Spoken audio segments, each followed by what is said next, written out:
पंच परमेष्टि भगवान की जय हो। आचार्य श्री गुरुवर कुंद कुंद महाराज की जय हो। आचार्य श्री गुरुवर विद्यासागर महाराज की जय हो। परम उपकारी निर्यापक क्षमाण मुनि पुंग श्री सुधासागर जी महाराज की जय। आचार्य संघ की जय। प्रसंग चल रहा है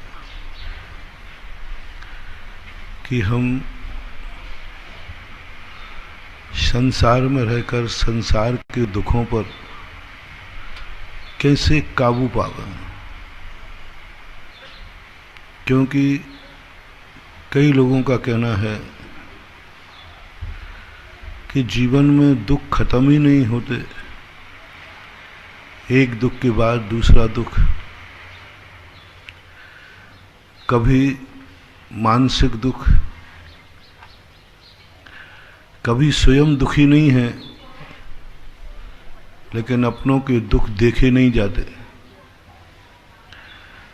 कभी देखने में कोई दुख नहीं है लेकिन अपनों के दुख सुने नहीं जाते। तो इन सारी बातों का कैसे समाधान करें? क्या जिंदगी सारी दुखमय होकर ही निकल जाएगी? क्या जिंदगी में कभी जिंदगी का आनंद ले पाएंगे या नहीं? बहुत सारे लोगों की समस्या है कि हमें जिंदगी का जीने का आनंद कब आएगा, मुझे कब वो आनंद आएगा, वो गर्व होगा कि मैं जी रहा हूं, कब गर्व होगा कि मुझे अपनों के साथ रहने में आनंद आ रहा है। जितने जितने लोग निकट आते हैं वे भी दुख का अनुभव करा के जाते हैं, क्योंकि वे दुख की कहानी सुनाते हैं, हमें उनसे लगाव होता है, हम दुखी हो जाते हैं। आप गृहस्थों में देखा है, आप स्वयं कम दुखी रहते हैं, आप अपनों के दुख से ज्यादा दुखी रहते हैं। मैंने एक माँ को देखा, वो बहुत सुखी थी। वो कहती, महाराज जी मेरी जिंदगी में कभी कष्ट नहीं आया, मुझे अपनी जिंदगी को कभी भी परेशानी नहीं आई। तुम परेशान क्यों हो? बोले, महाराज मैं अपनों के दुख देख देख करके परेशान हूं, मेरी जिंदगी में तो कोई दुख है नहीं, लेकिन मैं अपने बेटे के दुख से दुखी हूं क्योंकि वो पढ़ता नहीं है। अब मैं क्या करूं बताओ? दवाई स्वयं के दुख से दुखी हो उसकी तो दी जा सकती है, लेकिन जो दूसरों के दुख से दुखी हो तो इसको कैसे ठीक करूं? भक्त तो माँ है, बेटा थोड़ी भक्त है। माला तो माँ फेरती है, बेटा थोड़ी फेरता है। आशीर्वाद तो माँ ले रही है, बेटा थोड़ी ले रहा है। अरे भाई, दवाई जिसको बीमार है उसी को देवे तो फलेगी, और जो बीमार है वो दवाई नहीं ले रहा है, और जो बीमार नहीं है वो उसकी बीमारी से दुखी है। अब क्या करें? तुम्हारी समस्याएं बड़ी विचित्र हैं, तुम्हारे दुख, तुम्हारी परेशानियां इतनी सस्ती और सरल नहीं है कि कोई तुम्हें जल्दी निपटा देवे। मैंने पहले कहा करता था, भगवान आपके लिए कौन सी विधि है? देखो, आपके चरणों में जो भक्त आया उसके दुख दूर कर दो ना। भगवान कहते हैं इनकी समस्याएं बड़ी विचित्र हैं बाबू, तू निपटेगा। जब मैंने दुखों के संबंध में निपटाने की सोची तो मैं तो और उलझ गया। भगवान ने कहा, बेटा क्या हाल चाल है? मैंने कहा, भगवान मैं परेशान हो गया, दुनिया के दुखों को मैटते मैटते। इनके दुखों की लिस्ट तो इतनी लंबी है कि ये खुद के दुखों से दुखी हों तो दुख दूर कर दें, ये तो पता नहीं किन किन से संबंध जोड़े हैं, किन किन से संबंध जोड़े हैं, और उन संबंधियों के दुख से दुखी है। अब माँ दुखी है बेटे से, वो पढ़ते ही नहीं है। अब बेटा दुखी नहीं है कि मैं नहीं पढ़ रहा हूं, वो तो मस्त है। होता है ऐसा कि नहीं? बेटा मस्त है, वो कहता है मुझे महाराज जी कोई फर्क नहीं है, पढ़ना पढ़ना क्या रखना है। उसको किंचित मात्र भी दुख नहीं है, किंचित मात्र भी दुख नहीं। वो तो मस्त है अपने दोस्तों में। दुखी मां हो रही है। अब वो दुखी ही नहीं है तो मैं दवाई क्या दूं, ये बता दो पहले। चलो भाई तुम्हारा बेटा दुखी है तो ठीक है, बेटे को लाना, मैं गंधोदक लगा दूंगा, क्योंकि बेटा दुखी है।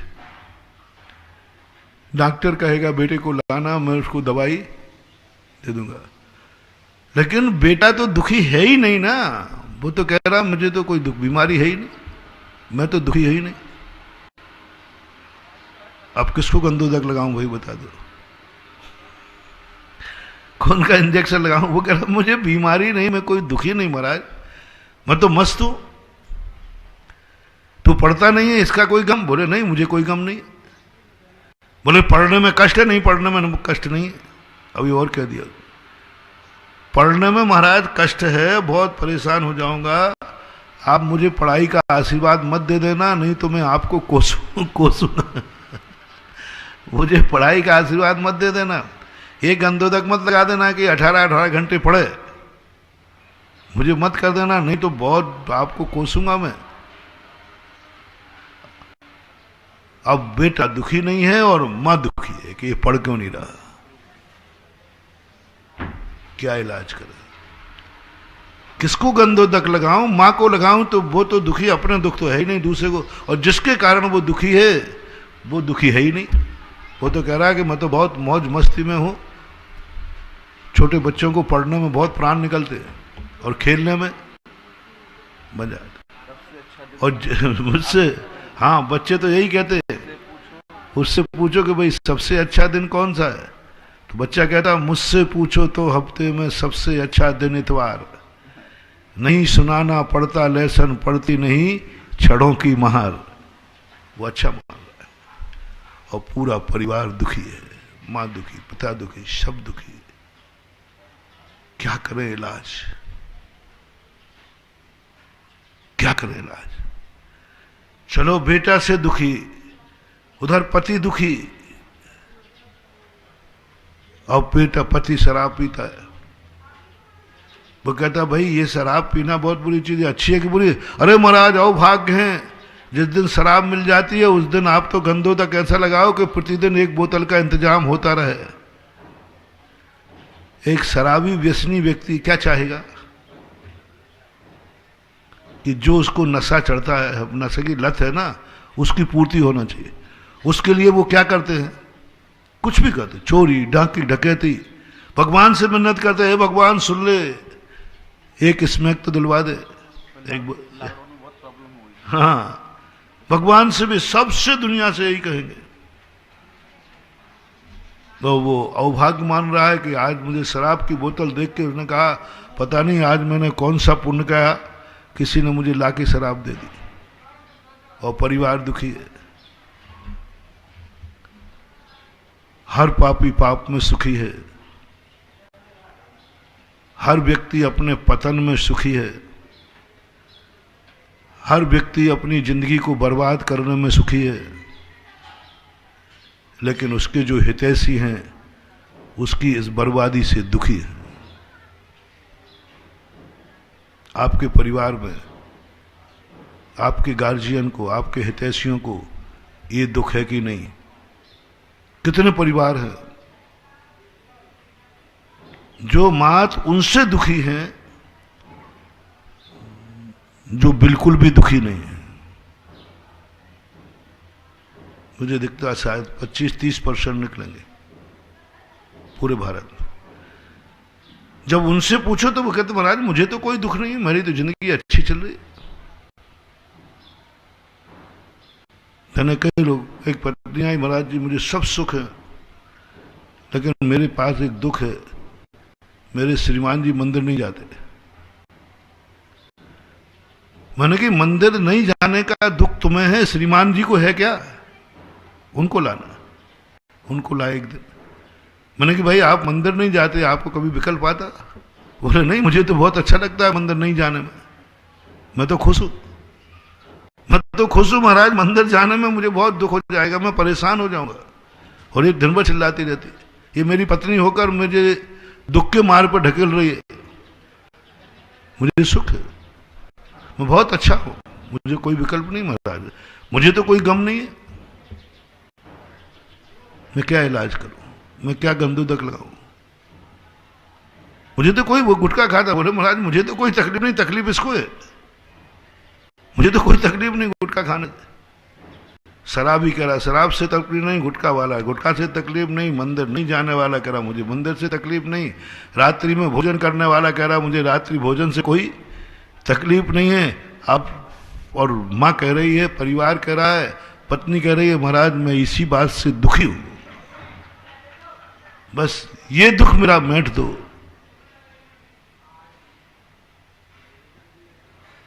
बहुत खोजा, शास्त्रों में देखा, लेकिन इसका कोई इलाज नहीं मिला, बहुत देखा, मैं खोजते ही रहता हूं आप लोगों के लिए, खोजता रहता हूं, क्योंकि आपके दुखों से मैं दुखी हूं। तो मेरा मन करता है कि जो भी मेरी शरण में आए वो रोते रोते आए और हंसते हंसते जाए। पहली भावना तो मेरे पास एक ही है कि भगवान मेरे सामने किसी रोते हुए को मत भेजना, क्योंकि मेरे नेचर में मैं किसी की आंख में आंसू पसंद नहीं करता हूं। मैं चाहता हूं मेरी आंख जिस पर उठे उसके चेहरे पर सदा मुस्कान बिखरी रहे। मैं सुखी व्यक्ति को देखना चाहता हूं, मैं संसार को सुखी देखना चाहता हूं, हर आंगन को हरा देखना चाहता हूं, हर जिंदगी को सद्भाव में जीना देखना चाहता हूं, हर व्यक्ति को जीने का आनंद मिले, मरने का भय न रहे। जीने का आनंद, मैं जी रहा हूं, मेरी जिंदगी है, मैं बहुत ऐसा बंधु, ऐसा व्यक्ति को देखना जो सब तरफ से सुखी हो, बड़ा मांगलिक है, बड़ा शुभ है, बड़ा सगुन है। ऐसे व्यक्ति की संगति करना जो सदा सुखी रहता है, ऐसे व्यक्ति का दर्शन मांगलिक होता है जो सदा सुखी रहता है। ऐसा व्यक्ति तुम्हारी जिंदगी में देखने में मिल जाए, तुम उसको छोड़ना मत। आज एक सूत्र बनाओ, सुखी आदमी की संगति करना, सुखी आदमी को प्रातःकाल देखने का प्रयास करना, सुखी आदमी से दो शब्द बोलना, सुखी आदमी की संगति करना। एक बात,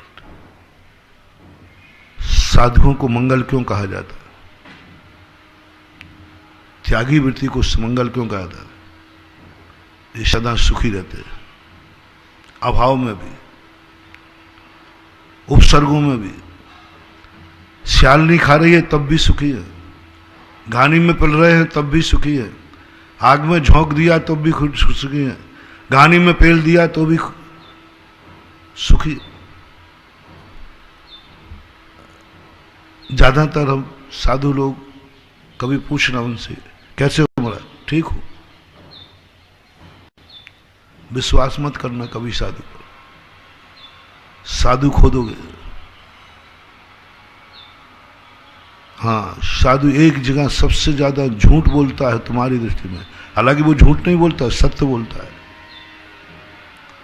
कभी कोई बुखार हो तो कई बार साधु कहते ठीक हो, तुम कहते महाराज से पूछ के आया हो, महाराज ठीक है?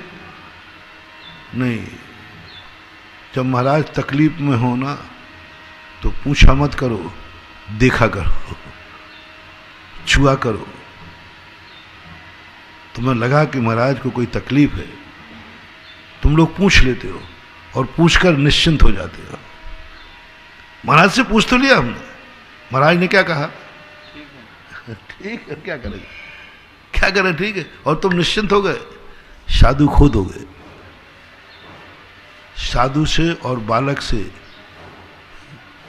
तकलीफ पूछी नहीं जाती। हम लोग तकलीफ तुम लोगों को कम बताते, हम साधर्मियों को तो बता देंगे, गुरु को बता देंगे, साधर्मी बता देंगे। तुम लोग पूछते हो तो कहो हमें कहना ही पड़ता है मैं ठीक हूं, क्योंकि मुझे मालूम है, मुझे कहना पड़ेगा ठीक हूं, नहीं तो तुम्हारे धर्म के प्रति श्रद्धा घट जाएगी। तुम्हारी श्रद्धा है कि महाराजों के पास खूब शक्ति होती है, ये तो कभी दुखी हो ही नहीं सकते। अरे महाराज जी दुखी हैं तो अब क्या फर्क लगा, अब धर्म में क्या रखा, तुम्हारी श्रद्धा और उठ गई। तो हमें कहना पड़ता ठीक हूं। इसलिए साधु को देखो, समझो, आज चेहरे पे कुछ ठीक नहीं दिख रहा है, अब आवाज में कुछ गड़बड़ दिख रहा है, आज चाल में कुछ गड़बड़ दिख रहा है, आज आहारचर्या में कुछ जो चर्या थी वो आहारचर्या में कुछ कमी है। देखो आज आहार में महाराज ने क्या कम लिया क्या ज्यादा लिया, उसको देख करके श्रावक पकड़ लेता है। जैसे मैंने एक दिन कहा था, माँ बिना बोले बच्चे की तकलीफ जान जाती है और उसका इलाज कर देती है। ऐसे ही सच्चा भक्त गुरु के संबंध में एक चर्या देखता है, बस आहार चर्या देख कर बता देगा। चर्या तो लेने का ढंग, किस उत्साह से भोजन कर रहे हैं, किस ढंग से भोजन कर, उससे पता चल जाएगा कि आज कोई ना कोई परिवर्तन हुआ है, कुछ ना कुछ गड़बड़ हुआ है। चाल से पता, बोल से पता, भाषा, कहीं ना कहीं से तुम्हें बाहर से देखने में अंदर की बीमारी पता चल ही जाएगी, कितने छुपाओ। लेकिन साधु छुपाने का प्रयास करता है और उसके लिए, लेकिन फिर भी हम आप लोगों के, मेरे मन में भाव है कि भगवान मेरे जीवन में अच्छे लोग आवे, मेरी जिंदगी में सुखी लोग आवे। मैं जब भी आशीर्वाद किसी को दूं तो सुखी को दूं, देखूं तो सुखी को देखूं, सुनूं तो सुखी की बात सुनूं, क्योंकि मैं इस दुनिया को सुखी देखना चाहता हूं। इसलिए तुम्हारे कहने के पहले ही मैं भावना भाता हूं कि भगवान एक दिन वो दे दो मुझे जिस दिन में सारे सुखी लोगों की शांति धारा कराओ। मैं भावना भाते करता हूं, मेरी भावनाएं बड़ी विचित्र होती है। जब आप लोगों की भावनाएं शांति धारा कराता हूं ना, पर आप कहते महाराज जी फलाने दुखी, तो मैं कहता हूं भगवान देखो आज तो शांति धारा करा रहा हूं क्योंकि हमारा भक्त दुखी है, कराऊंगा। तो महानुभाव बात मत करना, यही करना मैं खुद बनाऊंगा। चलो कोई बात नहीं, कुटुंबी को फिर भी मिला लो, लेकिन भगवान का चरण मांगो और भगवान की मूर्ति कभी चंदा चिट्ठा से मत बैठाना कि ये चंदा कर लो वो चंदा कर लो। चलो मंदिर बनाना है, सब 1-1 लाख रुपए इकट्ठा करो, भगवान की मूर्ति सब मिला के बनाए, कभी मत बनाना भूल करके। चंदा चिट्ठा से बने हुए मंदिर में अतिशय नहीं होता है। चौलेश्वर पारसनाथ आज तक अमर है, चंदा चिट्ठा से बना के नथमल शाह ने बनाया, एक का कि अनेक का। संसार में जितने मंदिर आज तक अतिशयकारी हैं उनका इतिहास देख लो, एक एक सेठ के द्वारा बने। ऐसा मंदिर बताओ जो दुनिया ने बनाया हो चंदे चिट्ठे से और अपनी अतिशय की गाथा गा रहा हो। कॉलोनी मालोनी तुम्हारे मंदिर की बात नहीं कर रहा हूं, श्री महावीर जी का मंदिर, सांगानेर का मंदिर किसने बनाया था? संगी जी ने। एक मंदिर एक व्यक्ति ने बनाया। जितने मंदिर अतिशय, जितने रेवासा में गया अच्छे, वहां भी छावड़ा जी ने थे, उन्होंने बनाया। आप उठा के देख लीजिए। गोमटेश बाहुबली चंदा से बने, बोला ना सब लोग, एक व्यक्ति ने बनाया। देखो ये शोध मेरा है, शास्त्रों से है, इसका सूत्र मुझे पूज्य गुरुदेव ने दिया था। जितने मंदिर आज हैं सब किसी ना किसी सेठ की कहानी उससे जुड़ी हुई है। किसी ना किसी सेठ की कहानी, कुंडलपुर के बड़े बाबा सेठ की कहानी जुड़ी है। जहां जहां प्रसिद्ध मंदिर हो थोड़ा थोड़ा एक आध अपवाद हो सकता है, 100% अपन नहीं कहते, लेकिन बहुमत 90 और 95% जो मंदिर आज चरम सीमा को प्राप्त हैं, अतिशयकारी है, वे कहीं ना कहीं किसी एक कुटुंब की शक्ति से जुड़े हुए हैं। उस व्यक्ति ने कहा कि नहीं, धर्म क्षेत्र का कार्य है, मैं किसी को साझा नहीं बनाऊंगा, कोई चंदा चिट्ठा नहीं होगा, मैं अकेला करूंगा। ऐसा भाव तुम्हें आ जाए तो जाओ, तुम जन्मांतरों में भी कोई भी कार्य करोगे, किसी दूसरे के सहारा लेने की जरूरत ही नहीं पड़ेगी, तुम स्वयं करने में समर्थ होगे, क्योंकि तुमने स्वयं किया है, किसी को मिलाया नहीं है। साझेदारी, और वही नेचर जो मैंने पाया गुरु से, राजस्थान में आते ही घोषणा कर दी, सबने एक ही कहा, फैल, योजना फैल, योजना फैल। राजस्थान हर व्यक्ति ने कहा योजना फैल। कुछ लोग तो हम प्रवचन बोल रहे थे, वो कहते गए महाराज का ज्ञान हो जाए। महानुभाव, प्रवचन से उठ नहीं पाया हूं, लोग फोन करते रह गए, जो आदत थी, और त्रिमूर्ति मंदिर चला गया। सब लोग बैठे, एक एक व्यक्ति ने बनाया, कोई चीज वहां चंदा चिट्ठे से नहीं, भगवान का कोई भी आयतन,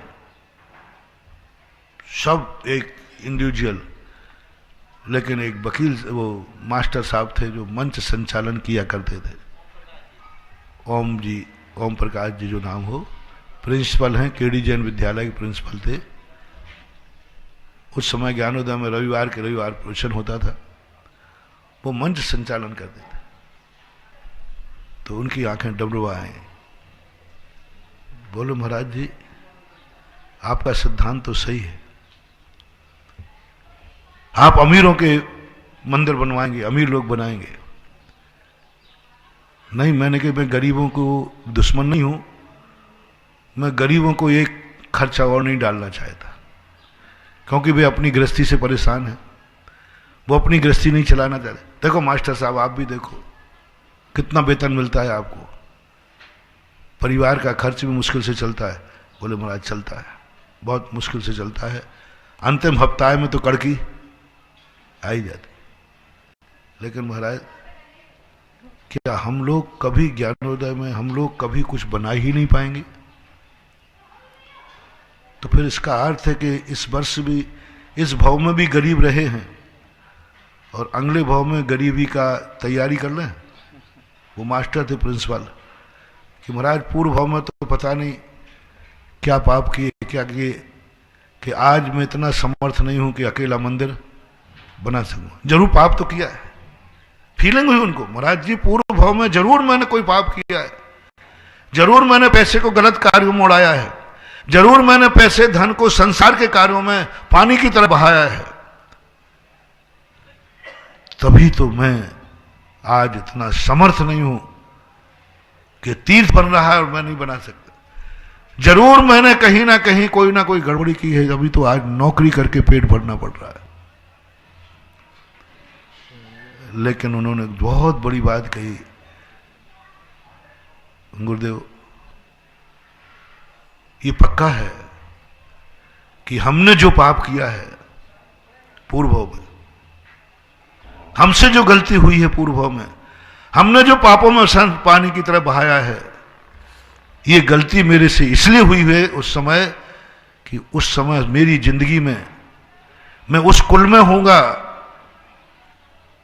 मैं उस समय हुआ, उस समय जरूर मेरे सामने सुधा सागर जैसे गुरु नहीं रहे होंगे, आप जैसे गुरु नहीं रहेंगे, तब मेरे से गलती हुई होगी।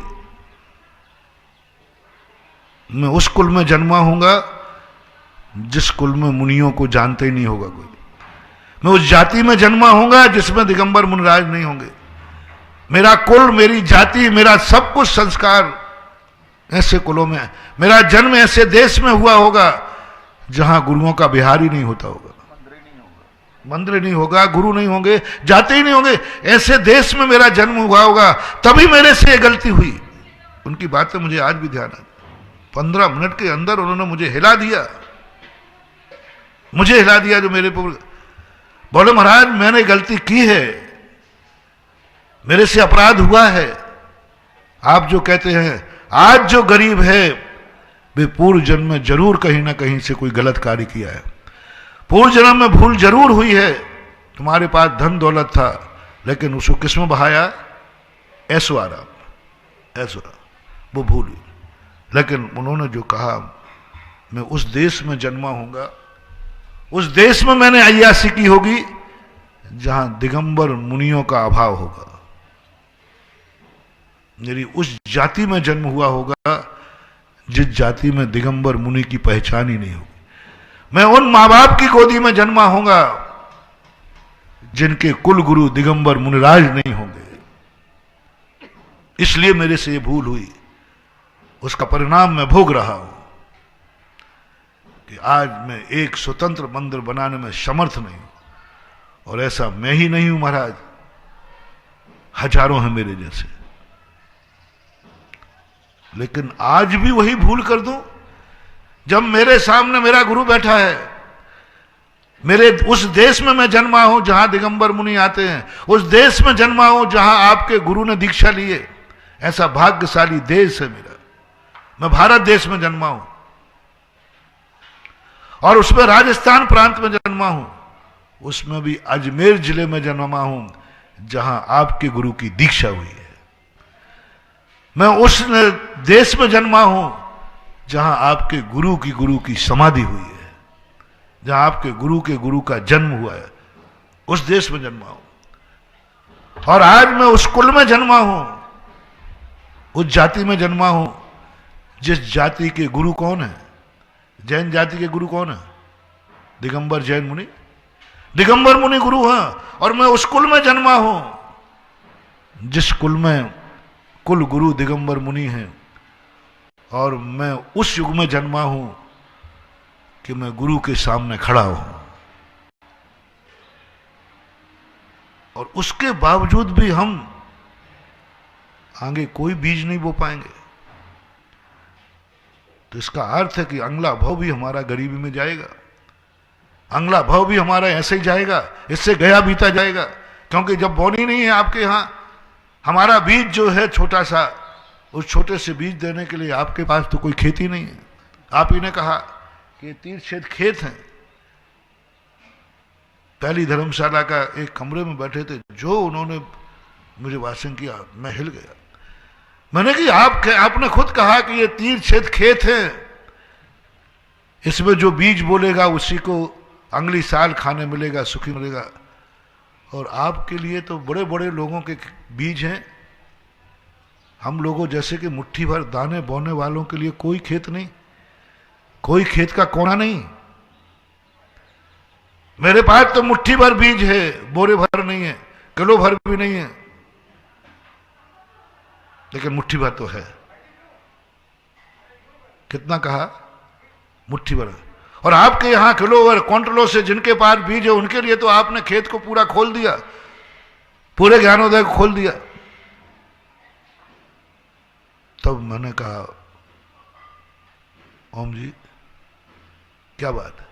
बोले महाराज सोचो। मैंने कह दिया आज इस भाव में गलती नहीं होने दूंगा, इस भाव में यदि चूक गया मैं तो हमारा डूबना निश्चित है। क्योंकि आज मेरा पुण्य सब तरफ से है, बात किस्मत साथ नहीं दे रही।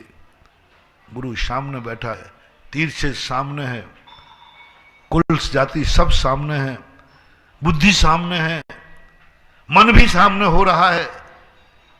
एक ही कमी है कि किस्मत साथ नहीं दे रही, इतना समर्थ नहीं। मन है, समझ है, तो कम से कम जितना मेरे पास है, हम लोगों के पास इतना बोने के लिए भी कोई एक खेत में क्यारियां बनती हैं महाराज। उन्होंने क्यारी का उदाहरण दिया। खेत होते ना बड़े बड़े खेत होते ना, उनमें बड़े बड़े लोग बोते हैं, लेकिन कई ऐसा कछार होता है जो एक खेत में क्यारियां भी बनती हैं, क्यारियां होती हैं, वो छोटी छोटी सी क्यारी। महाराज आपकी बात भी रह जाए कि भगवान तो एक ही व्यक्ति बनाएगा, मंदिर तो एक ही व्यक्ति बनाएगा, वो भी नियम हो जाए और ये मुट्ठी भर चावल। तब मैंने कहा देखो क्यारी सांझे में नहीं होगी, फिर हमारी क्यारी तो सांझे में नहीं करूंगा, लेकिन छोटी बनाना नहीं तो तुम बड़ी बड़ी क्यारियां बना दो। 8 दिन मैंने सोचा, अगले शनिवार को मैंने सोच करके कहा कि एक योजना आ गई। पहली बार कहीं मैंने सहज कूट की कोई मेरी ज्यादा रुचि नहीं हुआ करती थी, तो छोटी छोटी सी मूर्तियां होती थी, क्या ठीक है। उस दिन के बाद मैंने कहा कि नहीं, भारत देश ये कर्म भूमि पंचम काल में असमर्थ लोग ज्यादा होंगे, बड़े खेत चलाने वाले कम होंगे, क्यारियों वाले ज्यादा होंगे। और मैंने रविवार को सहस्त्र कूट की घोषणा की, और उस समय एक मूर्ति का मैंने कि बोलो कम से कम कितना है, 7,000 रुपया रखा था। 7,000 रुपये। मुझे ध्यान है ओम जी ऐसे नाचे थे उस दिन, जो उनका मंच संचालन हुआ 2-3 बार उनके आंसू आ गए। बोले महाराज अब मैं कह सकता हूं, आज सहस्त्र कूट की मूर्ति रखी है, अगले भाव में मैं जिनेन्द्र देव का मंदिर बनाऊंगा। विश्वास है, क्योंकि बीज बोया है, मुट्ठी भर बोया है, मुट्ठी भर बोया है तो किलो भर होगा, और किलो भर बोऊंगा तो क्विंटल भर होगा, और क्विंटल भर बोऊंगा तो टन भर होगा। आज बो तो दिया, कम से कम हफ्ते भर नहीं हुआ था 1008 नाम पूरे हो गए। जब सहजपुर के मंदिर के बनाने की बात आई, मैंने कि मंदिर तो चंदा से नहीं बनना चाहिए। तो ये महाराज मंदिर भी भागचंद जी का दिया थे उस समय अध्यक्ष, उन्होंने कहा महाराज जी मंदिर भी हम लोग चंदा से बना लेंगे। हमने कहा देखो सभी चंदा से नहीं। इतने में कुंतीलाल गदिया के लड़के थे, रमेश जी गदिया, उन्होंने कहा महाराज जी यदि सारी जनता मूर्तियां बैठा रही हैं तो इनके मूर्तियों के लिए मंदिर मैं बनाऊंगा। और उन्होंने मंदिर की घोषणा कर दी। थोड़े दिन बाद हुई। कहने का भाव ये है कि जो दुखी हो जाता है, बड़ा कार्य नहीं कर पाता है, उसके लिए शास्त्रों में कहा दुखी आदमी को दुखी मत होने दो, उसके लिए भी कोई ना कोई मार्ग निकालो। आज सहस्त्र कूट से कितने दुखी लोगों के आंसू पूछ गए, कम से कम 10, 20, 25 हजार लोगों के, क्योंकि कम से कम भारत में सहस्त्र कूट 10, 15, 20 तो बन ही रहे, सब मिला करके आचार्य श्री वगैरह। तो कितने लोगों के जीवन का बहुत बड़ा कार्य हुआ मान। तो कहने का भाव यह है, कितने लोग दुखी हैं कि मैं धर्म से वंचित रह रहा हूं। महानुभाव मैं कहना चाहता हूं, कभी भी कोई धर्म छूट जाए तो और कुछ मत करना, खेद कर लेना, खेद कर लेना। मैं दूसरी बात कहा करता हूं कि जब भी बोलियां लगें, गरीब लोग जरूर पंडाल में बैठे हैं। ये मान के तुम नहीं उठना है, ये मान के तुम्हें नहीं जाना है कि अपने हाथ में तो अपन को बोली लेने नहीं, क्या करेंगे बैठ के, क्योंकि यहां तो बड़ी बड़ी बोलियां लगेंगी, मैं क्या करूंगा बैठ के, अपन को तो लेना ही नहीं, क्योंकि अपनी तो शक्ति है ही नहीं। जो शक्तिहीन है वे और दिन कावे प्रवचन में ना आवे, लेकिन जिस दिन बोलियां लगें उस दिन आकर के जरूर पीछे बैठ जाना, जरूर बैठ जाना। जितने तुम गरीब हो, बोली के अंदर जरूर आना, जरूर आना, जरूर आना। सारे भारत के गरीबों से मैं कह रहा हूं, असमर्थ लोगों से कह रहा हूं, जरूर आना, मेरा निमंत्रण है। जहां भी बोली सुनो कि वहां बोलियां लग रही हैं, यदि जाना पड़े, किराए का पैसा लगा के जाना पड़े तो चले जाना, उस दिन पंडाल में जरूर रहना। हर गरीब को। मगर क्या करेंगे, बोलियां लेंगे नहीं, नहीं बैठना है तुम्हें। और जब बोली बढ़ेगी और जैसे ही तुम्हारे लिए बस बोली बढ़ रहे हैं, बुलाने वाला बढ़ा रहा है और तुम्हारे मन में बस एक ही टीस, मेरे सामने बोली बढ़ रही, मैं जैन हूं, सब कुछ हूं, लेकिन आज बोलने की हिम्मत नहीं हो रही क्योंकि मैं समर्थ नहीं हूं। बस ये तड़फाना है तुम्हें, ये तड़फाना है, ये टीस लगाना है, ये वेदना लेना है और ये तुम्हें एहसास कराना है। और बोली बढ़ती जा रही है और हो तुम्हारी आंख से टप टप आंसू गिरता जा रहा है। माल पसंद का है कि नहीं है? बाजार में कभी कोई माल पसंद का हो, बहुत पसंद का हो, और जेब में खरीदने को पैसा नहीं हो, तो वो लोग कैसा लगता है?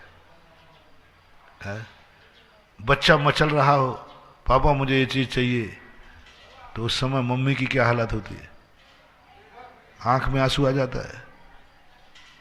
वस्तु पसंद है, अच्छी है, बच्चा मांग रहा है, लेकिन जेब में लेने की ताकत। ऐसा बाजार में होता है कि नहीं? बोलो भाई, होता है।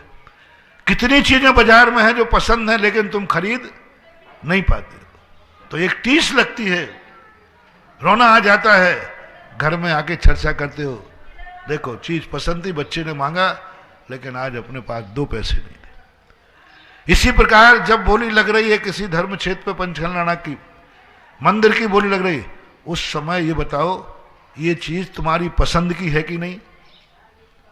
जिनको पसंद नहीं उनको नहीं बुला रहा, जिनका पसंद है कि हाँ पंचकल्याण में इंद्र बनना चाहिए, मंदिर बनना चाहिए, मंदिर में दान देना चाहिए, वो उन लोगों से कह रहे हैं जिनकी पसंद हो वो बैठे हैं रोने के लिए, तड़पने के लिए, तरसने के लिए। और जितना जितना वो तड़पेंगे, तरसेंगे, आंखों में आंसू आएंगे, और जैसे 3 हो जाए, तो जिसको बोली मिली है उसको नहीं कह रहा हूं, जो बोली लगाता गया लेकिन वो अंत में जाके रुक गया, अंत में जाके रुक गया, और एक ने बोली बढ़ा दी, वो रुक गया, और 3 हो गई, तो जिसकी बोली रुक गई है ऐसा झटका लगे जैसे कि कोई करंट लग गया हो और आंख से आंखों चला जाए। चूक गया मैं, 1 नंबर कम हो गया मैं, इतना जरूर करना। और दूसरा काम करना, जिसने बोली ली है, गरीब लोगों, उसको जय जिनेंद्र जरूर करने आना।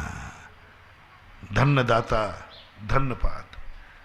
एक मैं वो पापी था जब मेरे सामने धन था, मेरे सामने धर्म हो रहा था, मेरे सामने तीर्थ बन रहा था, लेकिन मेरे भाव नहीं हुए। और ये दाता देखो, इसके पास धन है तो ये पापों की तरफ नहीं ले जा रहा है, और इसने अपने धन को धर्म में मोड़ दिया। आज भी अमीर है, कल भी अमीर होगा। कल बोया था तो आज काट रहा है, और आज बो दिया तो कल काटेगा। ऐसे व्यक्ति को जय जिनेंद्र जरूर करना। ये जय जिनेंद्र तुम्हारी जिंदगी का सगुन होगा, सगुन होगा, उसको जरूर जय जिनेंद्र करना। धन्य है आपने जो ये कार्य किया। बधाई जरूर दे देना, सहवासी जरूर दे देना, एक मोबाइल जरूर कर देना। धन्य है, धन्य दाता धन्य पात। मंदिर बनाने वाला धन्य है, और वो धन्य है जिसका मंदिर बन रहा है। धन्य दाता। पात्र कौन है? जिनेंद्र देव। दाता कौन है? बस धन्य दाता धन्य पात्र। पूज्यवर पद्मनंदी महाराज ने, देवता पुण्य कमाते हैं, देवता कभी हार नहीं दे पाते, उनकी जिंदगी में हार नहीं लिखा, लेकिन वे हार का पुण्य कमाते। वहां से डेवलप किया मैंने कि देवता कैसे पुण्य कमाते हैं हार दान का। वो तो हार देते ही नहीं, वे तो चौके में जाते ही नहीं, दूसरे से दिलवा भी नहीं सकते, कुछ नहीं बंधु, एक कार्य करते वो। जहां तीर्थंकर का हार होता है वे हार दे नहीं सकते, सब कार्य करेंगे, हार नहीं। आकाश में खड़े होकर एक शब्द बोलते हैं मात्र वो, धन्य दाता धन्य पात्र। बस ये दो शब्द पद्मनंदी महाराज में पंच दो शब्द बोलते हैं, मात्र दो शब्द। धन्य है दाता जिसको ऐसे महाराज को आहार देने मिला, और धन्य है वो पात्र जो ऐसे दाता ने जिनको आहार दिया। धन्य दाता, बस ये दो शब्द बोल करके अक्षय पुण्य कमा लेते। वहां से नर्सरी के सूत्र को मैं डेवलप करके आपको दे रहा हूं। जब भी कोई धर्म का कार्य करे तुम ना कर पाओ, जब भी कोई दान पुण्य करे तुम ना कर पाओ, तो बस इतना शब्द बोल लेना, जय जैनेन्द्र भैया, धन्य दाता धन्य पात्र। आप धन्य हैं, और जहां आपका धन लगा है वो मंदिर भी। ये दो शब्द, इसमें तो असमर्थ नहीं होना। अनुमोदना का पुण्य तुम्हारे खाते जमा हो जाएगा, और तुम्हारी असमर्थता समर्थता में बदल जाएगी। चलो, अपन कह रहे हैं दूसरी बात कि कभी धर्म कार्य छूट जाता है तो खेद, और जब कभी कोई कार्य तुम्हारे द्वारा हो जाए, जो मैंने कहा, दुख में तो अपन बहुत नमोकार मंत्र की माला फेरते हैं, बहुत फेरते। एक बार बस तुरंत जैसे ही तुम्हारे मन में खुशी का दिन आवे, तुरंत अपने इष्ट देव को याद कर लेना। पहला फल बासा नहीं, किसी को याद करके नहीं, किसी को याद करके नहीं। जैसे ही खुशी का दिन आया, मैंने कहा ना, एक मूल नायक जरूर चुनना। मूल नायक की चर्चा थी, 24 में से एक को मुखिया बनाओ। कैसे बनाऊं? सब बराबर है, यहां से चर्चा अपन साइड में हुए थे। बनाना पड़ेगा, पक्का हृदय करो,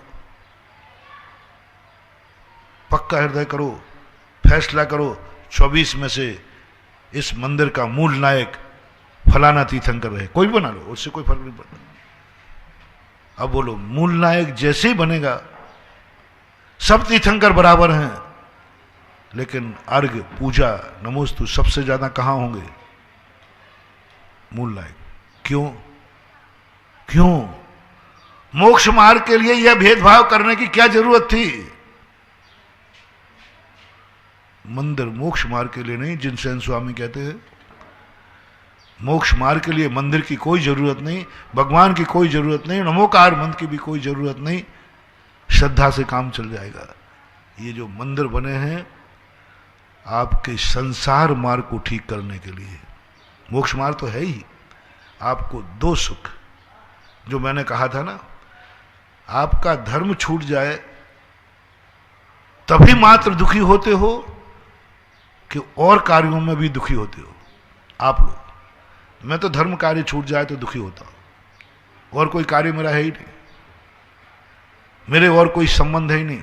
हमारे साधर्मी को कभी दुख हो जाए तो दुखी हो जाता हूं, क्योंकि और संबंधी मेरे है ही नहीं।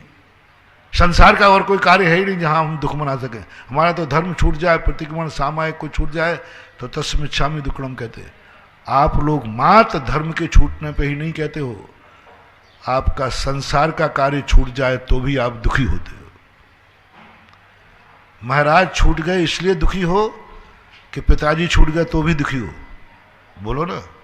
हाँ महाराज, पिताजी से भी दुखी हो। कोई संसार का कार्य करने गए, शादी ब्याह करने गए और नहीं पक्की हुई, बिटिया को देखने वाले आए, नहीं पसंद किया, आपका दुख। व्यापार खोला नहीं चला, दुख। खाने बैठे नहीं खा पाए, दुख। कितने दुख हैं आपके संसार के, जिनके कारण जो प्रवचन के प्रारंभ में अपन ने शुरू किया था, उन दुखों के कारण से दुखी हो। तो उन्होंने कहा संसार के दुखों को मैटना है, इसलिए मंदिर बनाना पड़ेगा, और मंदिर में हमें भी एक मुखिया बनाना पड़ेगा। इसलिए संसार में जितने मंदिर हैं, मूर्तियां हैं, उनमें से तुम अपनी जिंदगी में एक को मुखिया बनाओ। ये मेरा इष्ट देव होगा, घबराओ मत, आप ग्रस्त हैं। एक को इष्ट बनाओ। संसार में जो मूर्ति मंदिर तुम्हें अच्छा लगता हो, मैं कोई भी नहीं कहूंगा, मैं कुछ भी नहीं कहूंगा कौन सा मंदिर कौन, एक दूसरे को थोपना नहीं। मैं अपना इष्ट तुम्हें नहीं थोपूंगा, तुम्हें छूट देता हूं, जिसको बनाना है उसको बना लो कि मेरा इष्ट देव ये है, मेरा मुखिया ये है, मेरा नायक ये है। जिस मंदिर के आपको भगवान चाहते हो आप उसको बनाना, कोई फर्क नहीं पड़ता, मतलब बनाना पड़ेगा। 24 में से कोई बनाओ, कोई फर्क नहीं पड़ता, लेकिन एक को बनाना पड़ेगा। तुम एक को बनाओ, उसे बनाना है। किसके लिए बनाना हो? मैं दुख के लिए नहीं कह रहा हूं, दुख के लिए तो सभी भगवान बराबर हैं। मैं सुख के लिए कह रहा हूं। जब तुम्हारे खुशी का समय आए, उस समय तुम्हारे मन में तुरंत, सेकंड हैंड नहीं, खुशी याद आते ही, खुशी का आते ही सबसे पहले तुम्हारे मन में किसकी याद आई? तुरंत तुम्हारे मन में वो मूर्ति, वो भगवान याद आ जाएं जो तुम्हारे इष्ट हैं। जाओ, ये खुशी कभी खत्म नहीं होगी। आज खुशी हुई है, कल दिन दूनी रात चौगुनी बढ़ेगी, क्योंकि मंगलाचरण सगुन हुआ है। खुशी के पहले क्षण में तुम्हारे मन में तुम्हारे देवता का नाम याद आ गया, बस उसको याद, आंख बंद करके उसको याद कर लेना। गुरुओं में भी सब गुरु हैं, सब मुनिराज हैं, किसी एक को इष्ट मान लेना। दुख दूर करने के लिए नहीं, वो तो सभी महाराज करेंगे। दुख दूर करने के लिए सब चाहिए। जिस दिन तुम्हारी खुशी का दिन आवे, आंख बंद करते तुरंत, सुबह से तुरंत एकदम बेडे टाइम तुम्हें गुरु का नाम याद आ जाए, स्मरण हो जाए। जाओ, गुरु का आशीर्वाद तुम्हें अमर हो गया। इसलिए गुरु और भगवान के साथ प्रातः स्मरणीय शब्द क्यों लगाते हैं? कहते ना प्रातः स्मरणीय, क्यों? सबसे पहले स्मरण करने योग्य है वो मेरे खुशी के दिन में। मन में दूसरी बात नहीं आ पाए, दूसरी बात नहीं आ पाए। सबसे पहला प्रयास करो खुशी का क्षण और अपने इष्ट देवता के याद का क्षण एक कर लेना, कभी मिलाने का प्रयास करना, और इसका फल देखना। तुम्हारी जिंदगी में निरंतर विकासवाद बनता रहेगा। आज तुम मुस्कुराए हो, कल हंसोगे, कल सारा जगत तुम्हारा सम्मान करेगा। लेकिन हम खुशी के दिन में, खुशी में इतने डूब जाते हैं कि भगवान का नाम ही नहीं ले जाते। दुख में सुमरन सब करें, सुख में करे। और मैं वही कह रहा हूं, जो सुख में सुमरन करे तो दुख काहे, उस समय जरूर करना। जिस दिन तुम्हारी खुशी का दिन हो, उस दिन बस, आज खुशी का दिन बहुत है, उठते ही 9 बार नमो कारमन पढ़ लो, 9 बार कर लो, 1 बार कर लो, और हो सके तो तुरंत दौड़कर श्रीफल लेकर अपने भगवान और गुरु के पास दौड़ जाओ। बाद में जो कुछ करना है तो करना, मैं मना नहीं कर रहा हूं। जो कुछ करना है करना, पहले सगुन करो। इसलिए दुख को दूर करने के तरीके क्या है? मैं कौन सा दुख दूर करूं? अभी कल भी मैंने ये प्रवचन दिया था। कल मैंने प्रवचन दिया था, जितना दुख तुम्हें है नहीं, उससे ज्यादा तुम दुखी हो, मैं कितना दवाई दूं? जितने तुम परेशान हो नहीं, उससे कई गुना तुम्हारी परेशानियां नहीं है, उतने तुम परेशान हो। जितना कष्ट है नहीं, उससे ज्यादा तुम्हारे आंसू आ रहे हैं। जितनी रोटी नहीं खा पाओगे, जितनी भूख लगी नहीं है, उससे ज्यादा तुम रो रहे हो। तुम्हें 2 रोटियां चाहिए है और तुम पूरा टिफिन अपने पास लेना चाह रहे हो। मैं क्या करूं? खाओगे कितनी?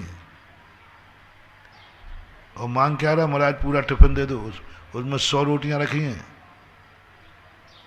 महाराज ये टिफिन दे दो ना भैया, 100 हैं, और मुझे मालूम है तू कितनी खाएगा? 2 खाएगा। भूख 2 रोटी की है, चाहत पूरे टिफिन की है। परेशानी एक है, और तुम परेशान ऐसे हो रहे हो कि जैसे जन्म जन्म से परेशान हो।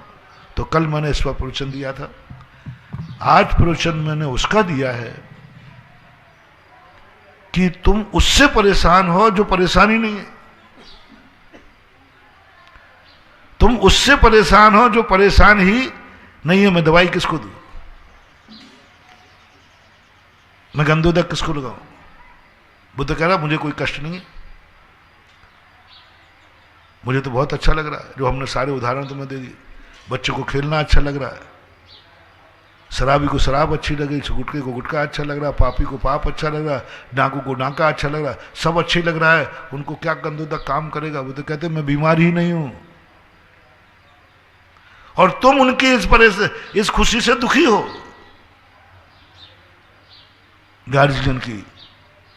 गार्जियन की यही परेशानी है, तुम ही नहीं, मैं परेशान हूं, मैं तुम लोगों से बहुत दुखी हूं, बहुत दुखी, बहुत परेशान हूं मैं तुमसे। और तुमसे पूछता हूं कि भैया तुम इससे बोले महाराज मैं तो परेशान नहीं हूं, आपको पता नहीं क्या परेशानी हो रही। कोई एक भगत था, बहुत छोटा बच्चा था, वो बहुत प्यारा था, बहुत अच्छा था। मेरा मन था कि बच्चा बढ़िया साधु बने, तपस्या करे। उसकी शादी हो गई, शादी का कार्ड आया, मुझे बड़ा दुख हुआ। मैंने उससे पूछा शादी से तो दुखी है कि खुशी? बोले महाराज बहुत खुश हूं मैं तो, अब मैं क्या करूं? भगवान कहते अब मैं तेरा इलाज क्या करूं? जिसके कारण से दुखी है वो उससे सुखी है। वो कहता है भाग्य तो महाराज शादी जल्दी हो जाए भी तो सगाई। ये संसार के दुखों का माया जाल समझ में नहीं आ रहा है। भगवान भी परेशान हो चुके, मैं किसका इलाज करूं? तू कहता है मुझे दुख है, वो कह रहा है मैं तो खुश हूं, मेरे अभाग्य हैं, मैंने पुण्य किया है जो मेरे नाम शादी मिलके हो गई। और साधु दुखी है कि संसार में फंस गया। मनुष्य पर्याय में आया था, नर से नारायण बनता, लेकिन ये फंस गया। साधु को दिख रहा है फंस गया, और जिसकी शादी हो रही वो क्या कह रहा है? बोलो ना तुम लोग, तो मजा आ गया। अभाग्य हैं। ऐसे दुख कितने हैं दुनिया में जिनसे हम दुखी हैं और वो खुश है। मैंने तो अपना उदाहरण दे दिया, आपके जीवन में भी ऐसे हैं जो मैंने कह दिया। पत्नी मंदिर जाती है, बहुत धर्म करती है, लेकिन दुखी है क्योंकि पति नहीं जाते। और पति से पूछा तुम्हें कोई मंदिर नहीं जाने से दुख? बोले हमें तो कोई दुख नहीं, हम तो खुश हैं। ये कहती है तो जरूर दुख होता है। इसलिए मुझे खुशी देखना चाहती है ये, तो आज से ये कहना छोड़ देवे कि मैं मंदिर जाऊं। जब ये मंदिर जाती है मुझे आग लगती है, दुख होता है, टेंशन होता है, झगड़ा होता है। महाराज जी ये आपकी भक्ता ने कहो इससे, ये धर्म करे, मैं रोकता नहीं हूं, लेकिन ये बार बार में से मंदिर जाओ, ये मुझे मंदिर भेजना है, इससे दुखी है। और जब जब मंदिर का नाम आता है मैं दुखी हो जाता हूं। और जिस दिन ये मंदिर की नहीं कहती है उस दिन मैं बहुत अच्छा मानता हूं, बहुत शुभ दिन मानता हूं। उस दिन इसको सरस लक्ष्मी देवी मानता हूं कि देवी आज नहीं बोल पाई। मैंने बड़ा पुण्य किया कि आज देवी ने सुबह उठकर मंदिर की बात नहीं की। ये दुखी है। कितनी पत्नियां दुखी, धर्मात्मा पत्नियां दुखी है क्योंकि पति धर्मात्मा नहीं है कि नहीं? कितनी माताएं दुखी हैं जो धर्मात्मा हैं, बेटा धर्मात्मा नहीं। कितने लोग हैं जो स्वयं का परिवार सुखी है लेकिन पड़ोसी धर्मात्मा नहीं, इससे दुखी है। कितने लोग हैं हम जैसे, मैं कोई कष्ट नहीं मेरी जिंदगी में, कोई कष्ट, मैं बहुत खुश हूं, लेकिन बहुत दुखी हूं कि मेरी जैसी दुनिया क्यों नहीं है। मैं दुनिया से दुखी हूं। हमेशा एक ही भावना भाता हूं, ये दुनिया मुनि कब बनेगी। मैं भगवान से कहता हूं भगवान एक बार ऐसा तो कर दो जगत में कोई श्रावक नहीं बचे, सब मुनि हो जाए। तो भगवान कहते हैं तू तो भावना भा रहा है, लेकिन जिनको बनना है उनसे तो पूछो कि वे मुनि बनने में खुश हैं कि श्रावक बनने में, ग्रस्त में बनने में सुख है। अब बताओ, मैं उनसे दुखी हूं जो सुखी है। ये जो दुख चलता है, ये दुख की श्रृंखला पे हमें विचार करना पड़ेगा, सोचना पड़ेगा और सोच करके कुछ ना कुछ ऐसा रास्ता निकालो कि ये दुख मिट जाए। ये दुख सबसे ज्यादा खतरनाक है, लाइलाज दुख है ये, लाइलाज दुख है ये। हम सुखी हैं, हम दूसरे से दुखी हैं, और वो अपने दुख से दुखी है ही नहीं, वो सुखी है। इसका इलाज क्या किया जाए, इसका चिंतन करो, इसका विचार करो। इस दुख से तो मुक्ति पाना ही पड़ेगी। ये दुख भी हमारी जिंदगी में बना रहेगा, हमें सदुपयोग में नहीं बैठने देगा, हमारे लिए मोक्ष नहीं जाने देगा, हमें आत्मा के आनंद से वंचित रखेगा, हमें अपनी जिंदगी जीने का आनंद खत्म हो जाएगा, क्योंकि हम जी रहे हैं और हम मरने वाले से दुखी हैं। हम नहीं मर रहे हैं, लेकिन कोई मर रहा है, मैं ऐसा लग रहा है जैसे मैं ही मर रहा हूं, मर वो रहा है, मैं तो जिंदा हूं। मरने वाले का दुख है। और ग्रस्तों के लिए इसी समाधान के लिए आप लोगों को आलम्बन भूत धर्म बनाया। उन्होंने कहा मंदिर बनाओ इनको, क्योंकि मंदिर बनाओ इनको, क्योंकि इनको घर चाहिए है। हमसे नहीं कहा, हमें मकान नहीं चाहिए। मैं तो मकान से दुखी हूं। मैं तो ये माला भा रहा हूं कि भगवान आज तो फिर भी छत के नीचे बैठा हूं, मेरी साधना में ऐसी शक्ति आए कि मैं एक दिन खुले पहाड़ पर चट्टान पर बैठूं। इसलिए मुझे मकान नहीं चाहिए, इसलिए मुझे मंदिर नहीं बनाना पड़ता। आप लोग बताएं, कौन चाहता है कि मैं बेघर हूं? आप लोग हैं? नहीं चाहते। तो जिनवाणी कहती है ये बेघर नहीं रहना चाहते, इनको घर चाहिए है, और जिनको घर चाहिए है उनसे मंदिर जरूर बनवाना, क्योंकि मंदिर बीज होगा, मकान फसल होगी।